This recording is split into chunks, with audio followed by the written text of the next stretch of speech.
Hello, everybody, and welcome to episode what I think it is, but maybe 10, 11, or 12 or so of What We Tell the Kids. My beautiful wife, ladies and gentlemen, and you about to experience a cute surprise. Roxy, sing! Hello. Look. I'm going to do the action that comes with the ears. Damiam grrr. ¿Por qué? That thing is so annoying, but I love it. I just want to make a public announcement and appeal to East Coast Radio. So East Coast Radio, you and I both use the Samsung headphones, so I can't remember the specific model. I know you use these headphones, and just have a look at these cute ears. So let's have a look at those cute ears, and that was done by Tammy at Little Eden Creations _ and that's the Instagram handle. So my appeal is quite simple. Anyone watching this video, head on over to the comment section and tag East Coast Radio. So imagine Carol Afori, you wearing these cute little bunny ears or any type of ear on your headphones.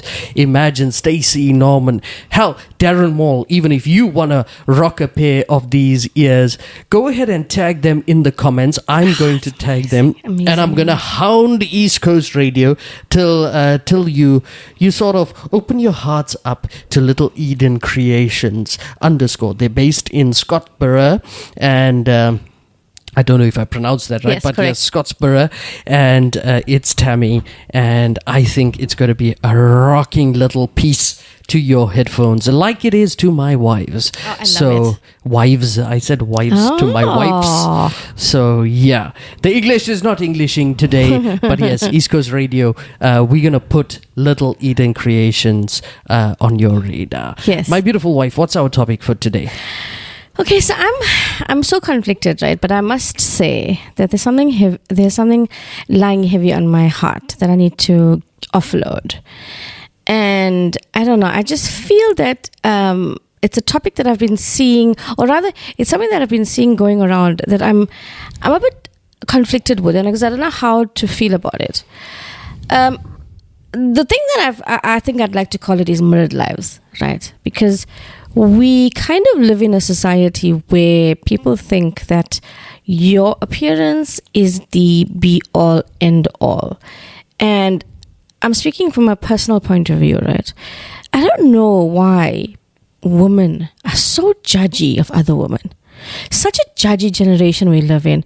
Because, I mean, like, okay, fair enough, right? Like, we had a discussion a few weeks ago where we said some women are going through it all. Right, they are just having the most. They are having to juggle, being parents, being kids, being they have to take care of their parents, they have to take care of their kids, they take care of their husbands. They have a career. They have so much going on in their life. I get it. I am not saying that. Look, there's an excuse or whatever the case is. I'm saying that can we just give each other a break? And I've seen recently on social media a lot of influencers, if you'd like to call them that, people that are well known, people that have names to themselves, going out there, and yes, you have such a good following, you have such a good platform to say things that matter, but you choose to do a get ready with me. And I have nothing against that. Let's just get that out there. I got nothing against that. It was like, let's be more encouraging, because not everybody has the time to be and look good all the time. And I don't know why. I just feel recently that it's just something that I've been seeing a lot. And no one's going to stand at your funeral and say to me, oh my gosh, she was a size 28 or a 30, and she was like the most cutest thing ever, and she looked good in a bikini, and wow, look at her flawless makeup. They're gonna stand up at your funeral and say to you, what a wonderful heart she had. She was always encouraging people. She was always there for her kids. She was there for her parents and there for the people of the community. Nobody's gonna care what you look like. Really? Look, there's two ways that I look at this topic, and I'm going to address it in two simple ways. Mm-hmm. Number one is influencers out there, since you brought it up. It's a marketing principle. and get ready with these and everything that they do on social media. Remember, when you live the facade life because you require the views because it's your source of income, it's strategy, and it's strategy that we implement in marketing on a daily basis. I'm absolutely certain that if this podcast were shirtless and I were to create some form of anger or love among the people, to give you something to look at, judge by, and comment for, I would have a booming podcast, and we wouldn't have 675 people only following us on TikTok. It's a fact, and I respect anybody's journey on how they need to get their marketing across to build their platforms. Being an influencer is definitely not easy. Second to that, to anybody else who wants to say women are judgmental of other women, the case in point is you don't know how to mind your own business. So that's the problem with society that we have today. You don't know how to mind your own business. Regardless, and I want to make a bold statement here, that when you get onto social media, like my wife and I have chosen to be on social media, we have opened ourselves up to criticism. So you could put a good or negative comment and we have to take it. Just simple as that. So I can't criticize women because if you're going out there and you're publicizing your face, and men for that matter, you have to take it. It's part of the job. So welcome to the universe of content and marketing. I get what you're saying, love. What I'm trying to say is that I just hate how women are so cruel to themselves. And they're so cruel to themselves because they always want to be and put themselves on this pedestal to look better than they actually are, to be better than they actually are. Always keeping in mind that you worried about the way you are perceived. Who cares, man? Honestly, who cares? To your statement right now, I just want to say that anyone who tries to do better for themselves, to improve yourself on who you are, there's nothing wrong with that. There isn't. There isn't. Again, it's just not everybody is in that position. So be kind. Be kind in the process. That's my point. Well, what your point is that if you are improving yourself by the means in which you have, then great for you. But shut your mouth when it comes to criticizing others who can't do that. So that's a long story short there. Yeah, and then just bear in mind that other people are watching there, wish to be like you too. And offer some words of kindness, offer some encouragement in the process. Don't just let it be all about you and how you look and how you feel. Somehow in there, slip in with your influence, slip in some sort of kindness to somebody that potentially could really use it and looks up to you for that little piece of encouragement. I suppose that's necessary. And you know what? It comes with the territory that if you are a social media influencer, which in our time used to be actors and so on, if you were a big Bollywood or Hollywood star, you know what, the stardom does get a lot and it's quite a bit for you to manage, but it's also how you use the influence you have to form reasonable encouragement among the people that follow you. And that's great, you know, but it's a complicated thing. It's a complicated society. There's never a right or wrong when it comes to these things. No, there isn't. But as a mother of two girls, and somebody that's going to welcome one more female in our life one day, I want to make it very absolutely clear that my home will never be a judgmental home based on how you look, or that is like the one thing that I cannot deal with. And my child, my eldest, always comes to me and asks me a question like, where or how does she look, or she feels like she's getting a bit on the heavier side, or if she's, you know, things like that. And I think society just puts so much pressure on these kids in a way that they feel that they have to look a certain way to be acceptable, and it's just so wrong, because they're such impressionable young kids and they have social media, which we didn't have much of growing up, so we don't have a standard to live by. They have constant people pushing themselves in their face all the time, telling them what perfect looks like. Perfect looks like my children, to be honest. And I wish that every parent would tell that to their kid and model this behavior, that it's okay to be who you are and you don't need to look a certain way to be perfect. It's just the amount of pressure on them. It's hard. I get that completely. And you know what? I also don't want to be the bearer of bad news, but there's a difficulty when it comes to parenting children. And it's something that my parents did very well.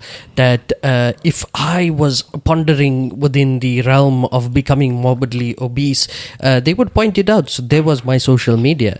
And you know what? I look at it from a different perspective to my wife, simply because here's the truth. In the Indian community, most especially, putting on too much of weight puts you at high risk of hypertension, blood pressure is increasing, now you have sugar diabetes. Trust me, I know. I'm sitting here as an individual that in my youth I was slim and trim at 60 kgs. And when I started to try and lift a couple of weights, I picked my weight up to 75 kgs, lean muscle, and then fat. Everything was fat after that, because I realized that I could actually put down a large pizza and then some.